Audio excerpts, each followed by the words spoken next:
Ever had that strange feeling, like the month just started, and suddenly, it's Friday again? Like the year flipped the page without asking if you finished the last chapter? It's as if time moves in silence.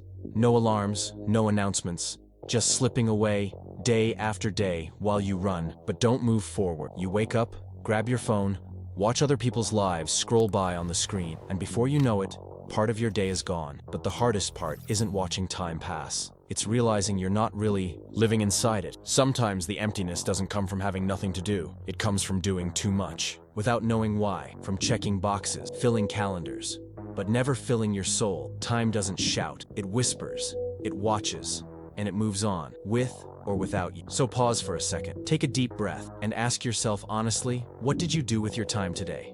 A lot of people say time slips away, but time, it doesn't run, it doesn't hide, it's always there, right beside you, waiting for you to decide what to do with it. The problem isn't a lack of time, it's a lack of awareness. You wake up, and before you even look out the window, you've already opened Instagram. 20 minutes, 30, you don't even feel it. Later, just one episode of that show, just one, then another, and by the time you realize it, it's too late to do what actually mattered. The day isn't too short. You're just filling it with what doesn't build you. While you scroll, while you reply to messages that didn't need answers, while you say yes to things you never wanted, your time is being stolen, but not by someone else, by you. And that's the most dangerous kind of theft, the one that happens quietly, the one you allow because it feels harmless. Just 5 more minutes, just for today. And from just today to just today, a week slips by, a month, your life. So, ask yourself, without rushing, where did your time go, and who did you let take it?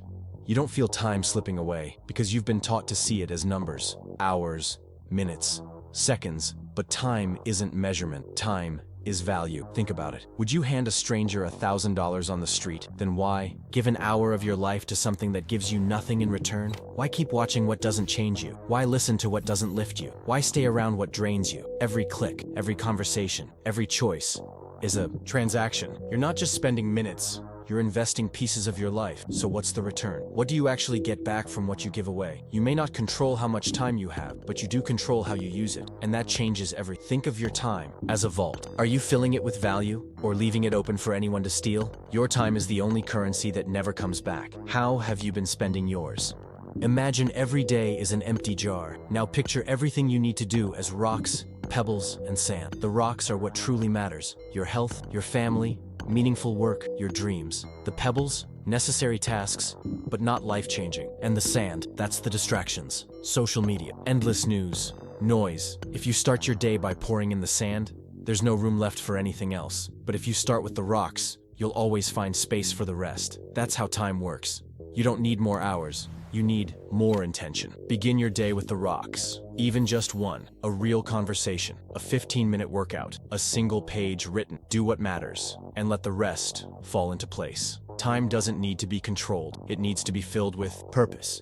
You don't need to do everything. You just need to start with what's worth it. So today, what were your rocks? You don't have to say yes to everything. But most of the time, you do. Invites. Notifications. Conversations that go nowhere. Favors that drain you. And you say yes, even when you know it should have been a no. Why? Because you don't want to disappoint. Because you don't want to seem selfish. Because you think you'll make time later. But every yes to the trivial is a no to what actually matters. To the workout you skipped. To the rest you postponed. To the project you keep saying you'll start someday. Saying no isn't rejection, it's protection. It's making space for what's essential. You weren't made to be available all the time. You were made to be fully present in what you choose. The world won't slow down, but you can slow down the world you let inside. Learn to mute the noise, to ignore what holds you back, to reject what pulls you off course. Because only those who master the no truly know how to live a meaningful yes. So ask yourself, today, did you say yes to what truly deserved it? You wake up, do what you always do, running on autopilot. Everything feels comfortable, predictable, safe, but deep down, you feel it. That quiet unease, like you're falling behind, even while standing still. That's the thing about comfort. It hugs you, but it also holds you back. Staying still is easier. Action hurts. Starting something new takes energy. Saying now's the time when everything in you whispers, later. That's a daily war. But do you know the real cost of staying still? Regret. Time passes. And everything you didn't do starts demanding answers. The goals you never chased, the courage you postponed, the dreams you buried under someday. You don't need to flip your world upside down, but you do need to move. One micro win a day. That's how progress is made. Read 2 pages, take the stairs, say no to what drains you. Act, even if it's small. The difference between those who move and those who stay is this. The first, accept discomfort as part of transformation. You can choose today's comfort or tomorrow's pride. And what if today is the day everything changes? One day, all of this ends.